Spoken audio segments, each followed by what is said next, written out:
दुरगामी एकच्चरम दुरगामी एकच्चरम अशरीरम गुहाशयम।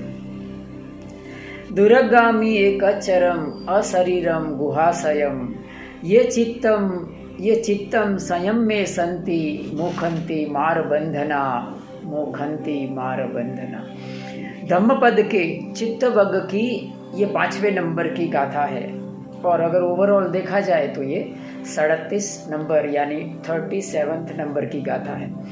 बहुत ही महत्वपूर्ण बात इस गाथा में बताई गई है। चित्त के बहुत महत्वपूर्ण लक्षण बताए गए हैं। दूरगामी एकच्चरम अर्थात हमारा चित्त दूरगामी है। दूरगामी उसके लिए दूरी कोई मायने नहीं रखती है। चाहे चंद्र हो, चाहे सूर्य हो, चाहे मंगल हो, या तो हजारों करोड़ों किलोमीटर की दूरी भी चित्त के लिए कोई मायने नहीं रखती है। यदि ऐसा प्रश्न पूछा जाए कि प्रकाश की गति से भी ज़्यादा गति किसकी होती है, तो हम चित्त की गति कह सकते हैं। तो इसीलिए कहा गया कि दूरगामी एकच्चरम, मानी एक सेकंड के भी कई हिस्सों में वो चंद्र पर या मंगल पर या सूर्य पर पहुंच सकता है। दूरगामी एकच्चरम। दूसरा महत्वपूर्ण लक्षण बताया, एकच्चरम अर्थात वो अकेला विचरण करने वाला है। किस मायने से?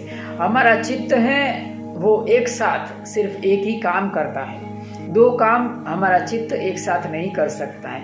यदि मैं आपको कहूँ कि आप एक नोट और पेन उठाइए और उसमें एक साथ एक ट्रायंगल और एक सर्कल दोनों एक साथ बनाइए, तो ये होगा नहीं। क्यों? क्योंकि हमारा चित्त है वो एक साथ एक ही काम करता है। दूरगामी एकच्चरम अशरीरम गुहाशयम। महत्वपूर्ण बात बताया है। अशरीरम मानी जो चित्त होता है उसका कोई शरीर नहीं होता है। अशरीरम गुहाशयम, गुहा में वो शयन करने वाला है। इसके बारे में यदि आपके पास कोई आंसर है, कोई आपके पास उसका विश्लेषण है, तो मुझे आप कमेंट बॉक्स में ज़रूर बताइएगा। उसका जो विश्लेषण है मैं यहाँ पोस्टपोन रखता हूँ आपके लिए।